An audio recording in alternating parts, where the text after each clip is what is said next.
தூத்துக்குடி மாவட்டம் திருச்செந்தூர் அருகே 4 வயது பெண் குழந்தையை பாலியல் வன்கொடுமை செய்து கொலை செய்த கொல்லப்பட்ட குழந்தையின் தாயுடைய ஆண் நண்பரை போலீசார் கைது செய்தனர். கன்னியாகுமரி மாவட்டம் நாகர்கோவில் இருளப்பபுரத்தைச் சேர்ந்த சத்யா என்பவருக்கும் ராஜா என்பவருக்கும் கடந்த 10 ஆண்டுகளுக்கு முன்பு திருமணம் நடைபெற்றது. ராஜா உயிரிழந்த நிலையில் முதல் பெண் குழந்தை பாட்டியுடன் வசித்து வருகிறார். பின்னர் சத்யா அதே பகுதியைச் சேர்ந்த மணி என்பவரை 2வது திருமணம் செய்து கொண்ட நிலையில் இவர்களுக்கு சந்தோஷியா என்ற 4 வயது பெண் குழந்தை உள்ளது. கருத்து வேறுபாடு காரணமாக கணவரை பிரிந்த சத்யா குழந்தையுடன் தூத்துக்குடி மாவட்டம் திருச்செந்தூர் அருகே வாடகை வீட்டில் வசித்து வந்தார்.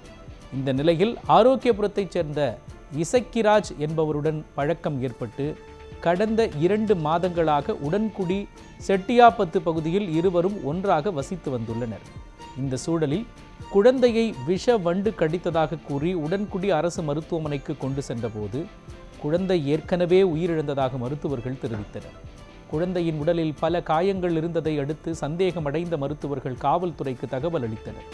பிரேத பரிசோதனையில் குழந்தை பாலியல் வன்கொடுமைக்கு உள்ளாக்கப்பட்டு கொலை செய்யப்பட்டிருப்பது உறுதி செய்யப்பட்டது. இதனை அடுத்து தப்பியோடிய இசக்கிராஜை திருச்செந்தூர் பேருந்து நிலையத்தில் காவல்துறையினர் கைது செய்தனர். குழந்தையை பாலியல் வன்முறைக்கு உள்ளாக்கி கொலை செய்ததாக இசக்கிராஜ் மீது போக்சோ உள்ளிட்ட கடும் சட்டப்பிரிவுகளின் கீழ் வழக்கு பதிவு செய்து சிறையில் அடைத்தனர்.